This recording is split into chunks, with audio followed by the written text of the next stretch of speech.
High friends, Manjushree home cook channel থেকে সবাইকে স্বাগত জানাই। আশা করছি সবাই ভালো আছেন। আজকে আমি আবারও একটা রেসিপি নিয়ে চলে এসেছি, যা হলো এগ রোল। আমি না মাখানো না বেলা কোনো ঝামেলা ছাড়াই এখানে আমি কিভাবে এগ রোল তৈরি করলাম, আপনারা একটা লাইক দিয়ে ফুল ওয়াচ করে ভিডিও দেখার অনুরোধ রইল। তাহলে একটা বাটিতে আমি 2 বাটি ময়দা, অল্প একটু লবণ, হাফ চামচ চিনি, তার সঙ্গে 1 চামচের মতো সাদা তেল নিয়ে ওই শুকনো উপকরণে আমি অল্প অল্প করে জল দিয়ে ভালো করে এখানে একটা গোলা তৈরি করব। আস্তে আস্তে করে মাখাবো, আবার একটু একটু করে জল দিব। যেরকমভাবে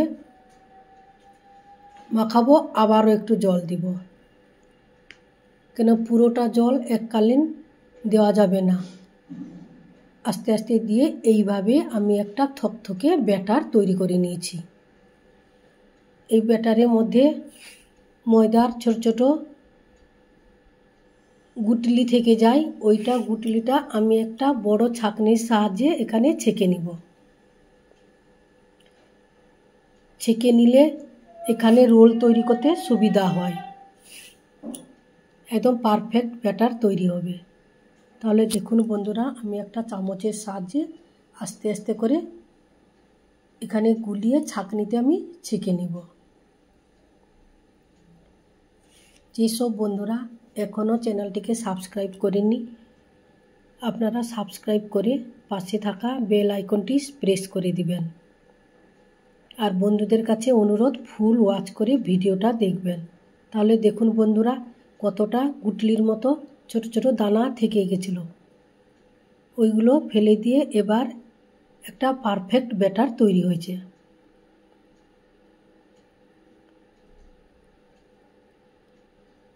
গোলানো বেলা ছাড়া গোলার রুটির মতো এখানে আমি পরোটা তৈরি করেছি। তাহলে ওই পরোটার মধ্যে আমি এখানে হাফ ক্যাপসিকাম, একটা গাজর কেটে নিয়েছি, তাতে একটু লবণ দিয়ে হালকা আঁচে একটু গোলমরিচের গুঁড়ো আর একটু চিলি ফ্লেক্স দিয়ে ভালো করে আমি এখানে ভেজে নিব। ভাজা বলতে একদমই আলু ভাজার মতো নয়, হাফ হাফ সেদ্ধ হয়ে আসার মতো এইভাবে আমি এখানে ভেজে নিব। এটা রোলের মধ্যে দিয়ে আমি রোলটা তৈরি করব। কাঁচা অনেকে পছন্দ করেন না, এই জন্য আমি এখানে একটু হাফ সেদ্ধর মতো ভেজে নিলাম। আপনারা অবশ্যই বাড়িতে একবার হলেও এই রেসিপিটা ট্রাই করতে পারেন, কোনো ঝামেলাই নেই। তারপর একটা ননস্টিক প্যান বসিয়ে তাতে একটু আমি তেল ব্রাশ করে নিয়েছি। তারপর ওই ব্যাটারটা দিয়ে আস্তে আস্তে করে গড়িয়ে নিয়ে এখানে একটা রুটির শেপে আমি গড়িয়ে নিব। তারপর লো টু মিডিয়ামে রেখে কিছুক্ষণ অপেক্ষা করতে হবে।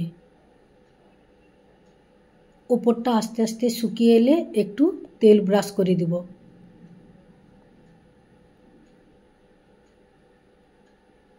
হালকা হালকা করে আমি উপর থেকে তেল ছড়িয়ে দিলাম। এবার একটা স্প্যাচুলারের সাহায্যে আস্তে আস্তে করে নিচটা এইভাবে আমি উল্টে দিব। তাহলে দেখুন বন্ধুরা, আপনারা পুরো রেসিপিটা লক্ষ্য করে দেখলে বুঝতে পারবেন কিভাবে আমি এখানে কোনো ঝামেলা ছাড়াই এগ রোল তৈরি করলাম,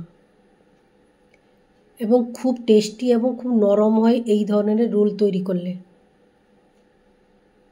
এবার নিচটা হয়ে গেলে আবার এটা উল্টে দিব। তাহলে এইভাবে পরোটাটা তৈরি হলো। আবার ডিম দিয়ে এটাকে ভাজতে হবে। দুধারে ভালো করে আমাকে ভেজে নিতে হবে।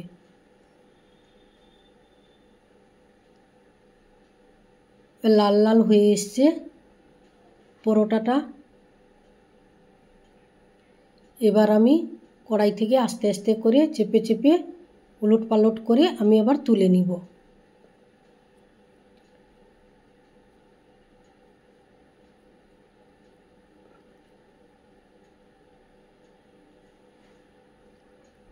আপনারা সব সময় আমার পাশে থাকবেন, আমিও চেষ্টা করব আপনাদের পাশে থাকতে।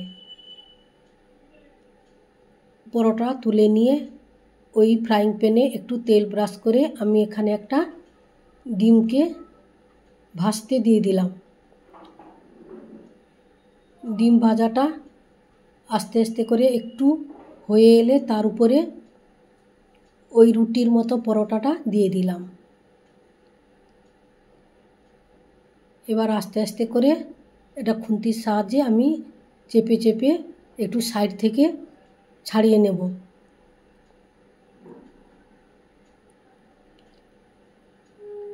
তাহলে আমার রেসিপিটা যদি আপনাদের ভালো লাগে তাহলে আপনারা লাইক, কমেন্ট, শেয়ার, সাবস্ক্রাইব করতে ভুলবেন না।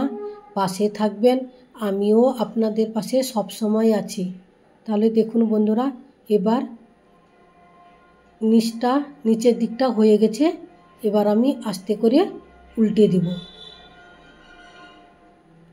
ধৈর্য ধরে আস্তে আস্তে করে এইভাবে উল্টে দিলাম। এই ধরনের টিফিন রেসিপি বাচ্চারা খুবই পছন্দ করেন। শুধু বাচ্চা না, বয়স্ক বড়রা সবাই এই ধরনের টিফিন সবাই পছন্দ করেন। আমরা মেলা গেলে, বাজারে গেলে আগে কি করি না, একটা এগ রোল বা চিকেন রোল কিনে খাই। তাহলে এইভাবে আপনারা চটজলদি বাড়িতে একবার হলেও ট্রাই করতে পারেন।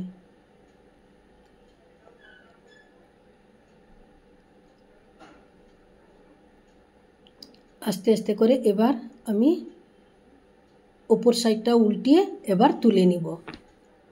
এবার রোল তৈরি করার জন্য এখানে আমি ছোট ছোট করে সাদা কাগজ কেটে নিয়েছি।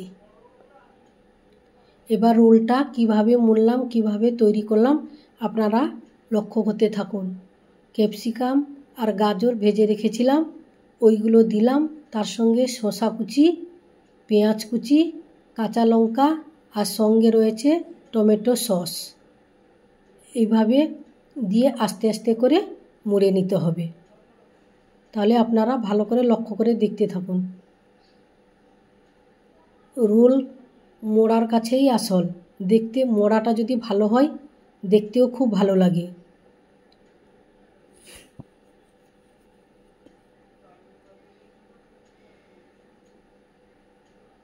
এবার আস্তে আস্তে করে মুড়ে নিব।